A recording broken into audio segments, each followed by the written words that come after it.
এত রাত্রেবেলা কেন আমাদের বারাসাত স্টেশনে আসতে হলো জানতে চাইলে আমার পুরো ভিডিওটা দেখতে হবে। তো হ্যালো বন্ধুরা, আবারও নিউ মিনি ব্লগ নিয়ে চলে আসলাম। আর আমি কলকাতা এসেছি, এটা তো সবাই জানো। আর এসেছি তো বাইরে বেড়ানো হয়নি, তার জন্য আমরা রেল স্টেশনের দিকে চলে এসেছিলাম, কিছু কেনার ছিল। প্রতিদিন কলেজ থেকে ঘরে আসা, আবার কলেজে যাওয়া, আবার ঘরে আসা, তো একঘেয়েমি লাগছিল দেখে একটু ঘুরতে গিয়েছিলাম রেল স্টেশনের দিকে। আর তারপরে তো ওরা খাতা বই কিনে নিল, যেটা দরকার ছিল ওদের। আর আমি ফার্স্ট সেমিস্টারে দেখে আমার তেমন অত চাপ ছিল না দেখে আমি কিছুই কিনে নিই।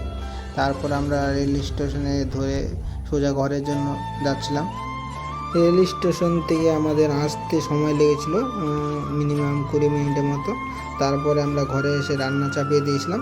আর সেদিনে আমি গ্যাস নিয়ে এসেছিলাম কিনে, গ্যাস ছিল না। ভাত রান্না করার পর তারপর আলুর তরকারি করেছিলাম। আর মেসে বা কোথাও যদি রান্না করে খাই তাহলে যতটা তাড়াতাড়ি হয় সেই সবই সবাই রান্না করে, আমরাও সেটাই করেছিলাম। তারপর খাওয়া দাওয়ার পর ঘুমিয়ে গিয়েছিলাম। আর আমার এইভাবে সারাদিনটা কেটে গিয়েছিল। তো আমার মিনি ব্লগ ভালো লাগলে লাইক